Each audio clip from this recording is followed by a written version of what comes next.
अस्सलाम वालेकुम जी। Welcome back to my channel. कैसे हैं आप सब? मेरे चैनल में आप सबको खुशामदीद और दुआ है कि सब बिल्कुल खैरियत से हों। तो जी ये है जी शाम का टाइम और इस वक्त मैं बना रही हूँ मिक्स सब्ज़ियाँ। तो आज ना मेरा बड़ा दिल चाह रहा था मिक्स सब्ज़ियाँ खाने के लिए, इसलिए मैं सुबह मार्केट गई ना, तो सारी जो वेजिटेबल्स डलनी थी तो वो मैं ले आई थी।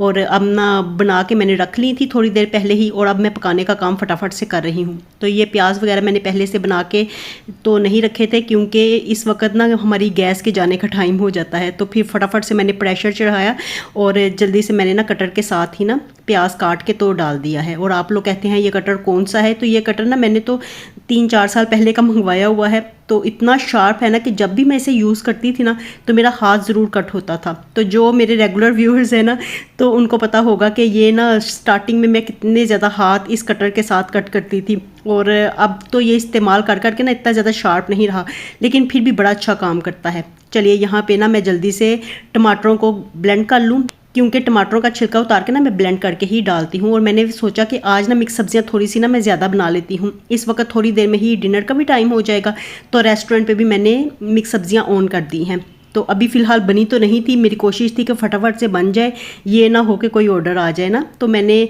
सारा उसका मेन्यू सेट करके तो इसको ऑन कर दिया था। और सब्जियां बनाने का ना मेरा तरीका बिल्कुल सिंपल सा ही है। जैसे मसाला भूनते हैं ना, तो मसाला भून के सारी सब्जियां मैं बारी बारी डाली जाती हूँ और लो फ्लेम पे इसको पकने देती हूँ। तो लो फ्लेम पे जो वेजिटेबल्स पकती हैं ना, उनमें बड़ा ज़्यादा जायका बन जाता है। और साथ थोड़ी सी मेथी भी ऐड कर दिया करती हूँ, क्योंकि उसके साथ ग्रेवी सी बन जाती है। तो बस इस तरह ना मुझे सब्जियाँ खाने में अच्छी लगती हैं। और ये सीज़न में ना पहली दफ़ा मैं मिक्स वेजिटेबल्स बना रही हूँ। हालाँकि मैं ना काफ़ी दफ़ा बनाती रहती हूँ सीज़न में, क्योंकि गाजरें बड़ी लाल लाल आती हैं ना, तो बड़ी मज़ेदार लगती हैं खाने में। तो चलिए इस वक्त ना अब मुझे ख्याल आ रहा था कि कहीं ऐसा ना हो कि गैस चली जाए ना, तो इस वक्त ना गैस जाने का टाइम हो जाता है। और बस जो ख्याल मुझे आ रहा था ना वैसा ही हुआ। बड़ा ज़्यादा गैस ने फिर तंग किया, आगे आगे आप देखिएगा। और आज पता है क्या हुआ था, तो सिलेंडर में भी गैस बिल्कुल ख़त्म हो गई थी और मैंने भरवाया भी नहीं हुआ था। हालांकि कल रात को ना हम लोग सोच रहे थे कि भरवा लें, क्योंकि रात को हम ना पानी अक्सर भरने के लिए जाया करते हैं फ़िल्टर प्लांट से। तो हम सोच रहे थे साथ में ना सिलेंडर भी रख के ले जाएंगे, लेकिन फिर जहन में ही नहीं आया। ऐसे ही हम लोग निकल गए ना। तो फूड का काम करते हुए ना साथ में ये बंदोबस्त भी लाजमी रखना चाहिए, क्योंकि ऐसे फिर आपका रेस्टोरेंट बिल्कुल ही बंद हो जाता है। जैसी कि आजकल गैस की सूरत हाल है ना, तो कि कहीं भी किसी भी इलाके में ठीक तरह से गैस मिल नहीं रही। सिर्फ सोसाइटीज़ में है कि वहाँ पे प्रॉपर गैस आपको मिलती है, क्योंकि मुझे तो ज़्यादा सोसाइटीज़ का भी नहीं पता। जहाँ पे मैं रह के आई हूँ वहाँ तो हमें प्रॉपर गैस मिलती थी, जाती नहीं थी। सिर्फ रात के वक्त में ना 10 बजे के करीब जाती थी, और तब कोई एक आधा ऑर्डर आता था तो वो मैं सिलेंडर पे तैयार करती थी। बाकी तो सिलेंडर इतना ज़्यादा वहाँ पे यूज़ नहीं होता था, लेकिन मैंने एहतियात के तौर पे ना बड़ा सिलेंडर 11 kg वाला लेके रखा हुआ है। तो अब चलिए यहाँ पे काम आ रहा है। तो आप लोग कह रहे थे मुझे कि कंप्रेसर वगैरह इसके साथ लगवा लें, लेकिन मेरा ख्याल है कि वो ना उसकी इजाज़त नहीं है, लो नहीं है। तो वो मुझे तो डर लगता है कि इस तरह के काम करते हुए कि कहीं ऐसा ना हो कि कोई गड़बड़ हो जाए ना, तो मैं इसलिए इस तरह की चीज़ें इस्तेमाल नहीं करती। तो सिलेंडर के साथ फिर मैं ना गुजारा आजकल फ़िलहाल अपना चला रही हूँ। और देखिए यहाँ पे अब सिलेंडर ये छोटा वाला काम आ रहा है। तो बिल्कुल लो हो गई थी गैस और बिल्कुल भी हंडियाँ नहीं बन रही थी, बल्कि मैंने ना पेड़े भी करके रखे हुए थे, तो रोटियां हमारी बनी नहीं। ये पहली रोटी ही मैंने तवे पे डाली और बिल्कुल गैस हल्की हो गई थी ना। तो बड़ा ज़्यादा इस तरह से इंसान ना मेंटली डिस्टर्ब हो जाता है कि एक काम करना चाह रहे हैं लेकिन वो हो नहीं पा रहा। और इस वक्त ना बच्चे भी उनको भी भूख लगी हुई थी ना, क्योंकि टाइम काफ़ी ज़्यादा हो गया था। और फिर मैंने ना सिलेंडर पर फटाफट से ये सब्जियाँ बनाई हैं, और हनान और मुर्तज़ा को मैंने भेजा। मैंने कहा जाके ना तंदूर से फिर आप लोग ना रोटियाँ लेके आओ, क्योंकि अब रोटियां यहाँ पे तो बन नहीं सकती हैं। एक रोटी मैंने ऐसे ही तवे पे पड़ी रहने दी। मैंने कहा चलो ये अब ना ज़ाया तो नहीं करनी, तो मैं खा लूँगी। तो बस हनान और मुर्जा गए हुए थे रोटियां लेने के लिए, और यहाँ पे शुक्र अल्हम्दुलिल्लाह पूरे 2 घंटे के बाद हमारी सब्जियां बनी हैं। तो इतना ज़्यादा आज हम मेंटली डिस्टर्ब हुए ना गैस की वजह से। और उसके बाद बस उतना ही मैं शूट कर सकी। फिर उसके बाद मैंने अपना रेस्टोरेंट भी ऑफ़ कर दिया था, क्योंकि ना तो मेरे पास सिलेंडर था, ना ही ये छोटा सा था सिलेंडर, तो उस पर इतना ज़्यादा काम नहीं हो सकता था। तो मैंने फिर ना रेस्टोरेंट को ऑफ़ कर दिया था।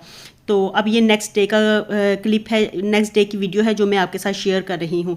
तो यहाँ पे ना प्याज अंडे का ऑर्डर आया हुआ था। तो प्याज अंडा काफ़ी ज़्यादा डिमांडिंग में है, तो जिन्होंने अपना रेस्टोरेंट स्टार्ट करना है ना, तो उनको ऐसा मेन्यू अपना रखना चाहिए जिसकी कि बहुत ज़्यादा डिमांड हो। जैसे कि इसकी डिमांड हर जगह पे ही बहुत ज़्यादा है, क्योंकि मैंने मोस्टली काफ़ी ज़्यादा लोगों की वीडियोस भी देखी हैं, तो सबके ही मेन्यू में ना ये चीज़ ऐड होती है। और यहाँ पे भी ना अपना फूड पांडा खोल के भी मैंने फूड पांडा की ऐप खोल के भी मैंने देखा है। तो तो काफ़ी ज़्यादा ना होम शेफ्स ने ये रखा हुआ है ना अपने मेन्यू में, तो इसलिए फिर ये देखिए बस मैं ना चेक करती रहती हूँ कि हमारे यहाँ के एरिए में किसने क्या चीज़ रखी हुई है। तो आप लोगों को जब मैं ये बात करती हूँ ना तो आपको समझ ही नहीं आती कि हम अपना फूड पांडा किस तरह से चेक करें। देखिए जैसे फूड पांडा की ऐप हम लोग डाउनलोड करते हैं ना, तो उस पर जो लोकेशन हम लोग अपनी करंट लोकेशन लगाते हैं, तो जब हम लोग फूड पांडा ऐप को चेक करेंगे कोई चीज़ मंगवाने के लिए, तो हम स्क्रॉल करते हैं ऊपर नीचे सब जगहों पे देखते हैं कि कौन सा रेस्टोरेंट अच्छा जा रहा है, किसकी रेटिंग अच्छी जा रही है, और फिर वहाँ पे देखते हैं कि हम मेन्यू का क्या है। तो इसी तरह से ना मैं भी इसी तरह से ही चेक करती हूँ, इस तरह से चेक किया जाता है। तो जो होम शेफ्स का आता है पोर्शन, वहाँ पे देखा जाता है कि कितनी होम शेफ्स है ना यहाँ पे, क्योंकि आपके नियर बाई जो भी होंगी ना तो वो आपको शो हो जाएंगी। और फिर उनका ना रेस्टोरेंट ओपन करके तो चेक किया जाता है कि उनकी कौन सी चीज़ें, कौन सी आइटम्स जो हैं वो पॉपुलर लिस्ट में है ना, तो जो भी पॉपुलर लिस्ट में होंगी ना तो वो आपने अपने मेन्यू में ऐड कर लेनी है अपने एरिया के हिसाब से। तो ये सबसे बेस्ट तरीका होता है कि मेन्यू सेट करने का, कि जब आप फूड पांडा पे आपने रजिस्ट्रेशन वगैरह करवा ली है ना, उसके बाद आपने मेन्यू सेट करना है अपना, तो मेन्यू आपको फूड पांडा वाले नहीं देते हैं, तो मेन्यू आपको खुद रखना पड़ता है। और ये इतने ज़्यादा क्वेश्चंस हैं ना कि हालांकि ये काफ़ी दफ़ा मैंने डिस्कस किए भी हुए हैं, लेकिन फिर दोबारा से जो लोग न्यू ज्वाइन करते हैं ना मुझे, तो वो पिछली वीडियोस स्लोली देखते हैं, देख नहीं पाते हैं, तो वो ना फिर आके ना यहाँ पे कमेंट्स में ये पूछते हैं कि मेन्यू हमने खुद बनाना है कि फूड पांडा वाले हमें मेन्यू देंगे। तो मेन्यू हम लोगों ने खुद सेट करना होता है। जो चीज़ मर्ज़ी आप अपनी मर्ज़ी के मुताबिक चीज़ें ऐड कर सकते हैं, रिमूव कर सकते हैं, 3-4 चीज़ों से शुरू कर सकते हैं। 3-4 चीज़ों के साथ, उनके साथ अगर आपने सालन वगैरह बनाए हैं तो चावल रोटी ऐड कर लें, तो एक एक करके ऐड करेंगे ना तो इस तरह काफ़ी ज़्यादा आपकी मेन्यू लिस्ट लंबी हो जाएगी।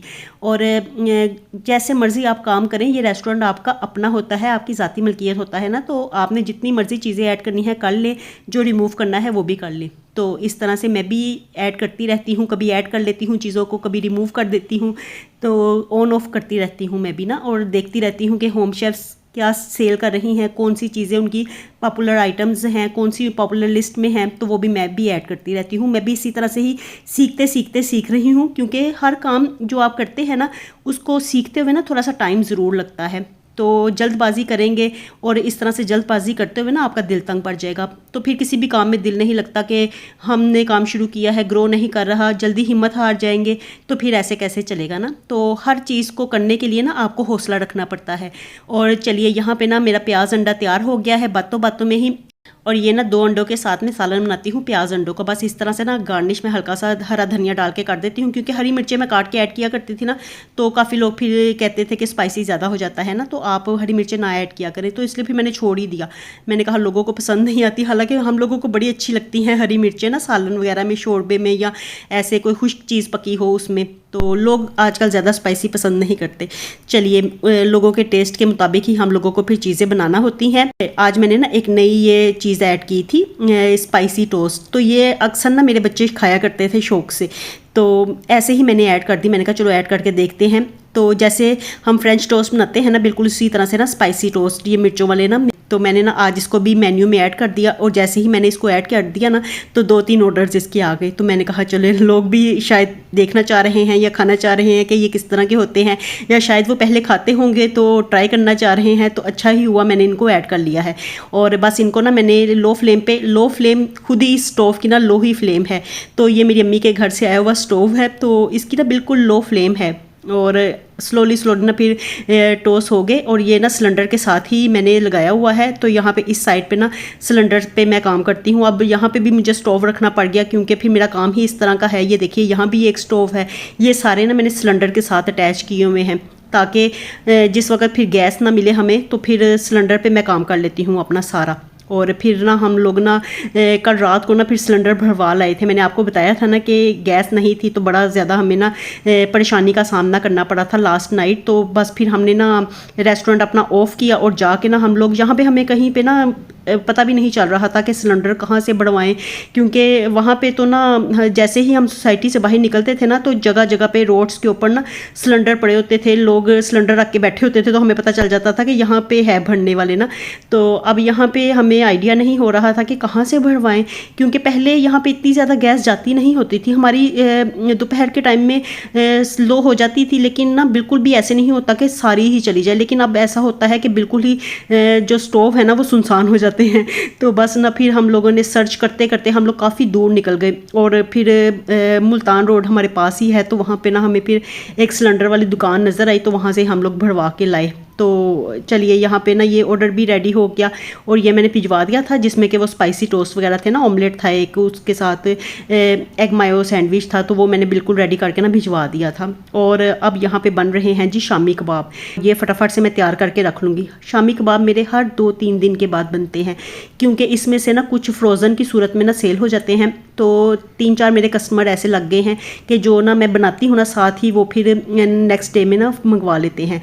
तो फ्रोज़न भी सेल हो जाते हैं, और साथ में ना जो फिर रहते हैं तो वो मेरे रेगुलर डेली रूटीन में इस्तेमाल हो जाते हैं, क्योंकि ज़्यादातर मेरी मोस्टली जो चीज़ें हैं ना वो शामी के साथ ही हैं। जैसे मैंने बर्गर्स वगैरह रखे हुए हैं, या अंडा शामी का सालन है, या पराठा है शामी के साथ। तो इस तरह ना ये मेरे रेगुलर रूटीन में इस्तेमाल हो जाते हैं ना। तो अब मैंने क्वांटिटी काफ़ी ज़्यादा ही बनाई है इस दफ़ा, 1.5 किलो दाल के साथ इस दफ़ा मैंने शामी कबाब बनाए हैं। और आप लोग पूछ रहे थे 1.5 किलो दाल में आप कितना चिकन ऐड करती हैं, तो मैं तकरीबन किलो के करीब चिकन इसमें ऐड कर देती हूँ। तो उसी के साथ फिर चिकन के साथ जायका निकलता है शामी का। तो अगर चिकन ना होगा तो फिर वैसे ही दाल खाने का हाली तो मज़ा नहीं आएगा ना। तो इसमें मैं ऊपर से हरा मसाला भी काट के डालती होती हूँ। इस दफ़ा ना मुझे हरा धनिया नहीं मिला था, तो बस जो प्याज वगैरह था ना, तो हरी मिर्चें कुछ मैंने बारीक चॉप करके ऐड की थी, और हरा धनिया इसलिए मैंने ऐड नहीं किया क्योंकि हरा धनिया मुझे कहीं से भी नहीं मिला।